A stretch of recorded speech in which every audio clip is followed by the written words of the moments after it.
The first tip that I wanted to go over is try to learn new finger tricks and algorithms for specific cases. This helps a lot because it depends on really how your finger, or if your finger is in the right spot. It's good to learn new finger tricks because if your finger is in a different spot or not able to move that layer, you can maybe use the other hand to accomplish that without having to do a regrip. And then algorithms are also good. New algorithms are also good to learn because, like the same thing, it's good to know when to do one algorithm if your hand is in the right spot, and if it's not, you can know that you can do another one. The next tip that I wanted to go over was while you're doing OLL, maybe you can try to understand it a little bit more and see if this piece is here, then what PLL this is going to be. Now that is basically look ahead and it's really advanced, but it does help quite a bit. A lot of advanced speedkeepers use this as well. So you don't really have to do it because it is pretty advanced. It does help, and it does give you a good understanding of how you're gonna accomplish this.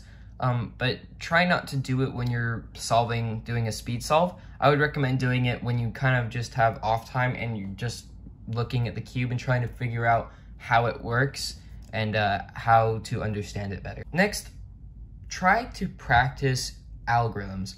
What I mean by this is basically when I was learning my PLL algorithms, I would not even do like full solves on cube. I would just repeat it and repeat it and repeat it until I got good at it, and then I would figure out ways that I could hold it or hold the cube so I could execute this PLL with like very few regrips or none at all. Next, try not to look around the cube when you're doing a PLL right after you came out of OLL. What I used to do was before I would start solving, when I was learning the PLL, I would just do it a bunch of times and memorize every angle of it. That way, when I was actually solving and I see something that looks like this, I know, okay, this is the T-perm, for example, and I can do that without having to fully look around the cube and then realize it and then do all the turns. Finally, try algorithms on different sides.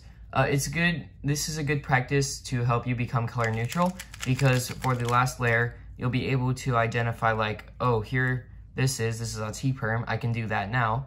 And that's good not to just do solves on different sides, but just to kind of see different algorithms and what they look like on the other sides that you wouldn't normally see them on. Also, make sure you go check out Speedcube Shop, the #1 puzzle retailer where you can get this cube for a really good price.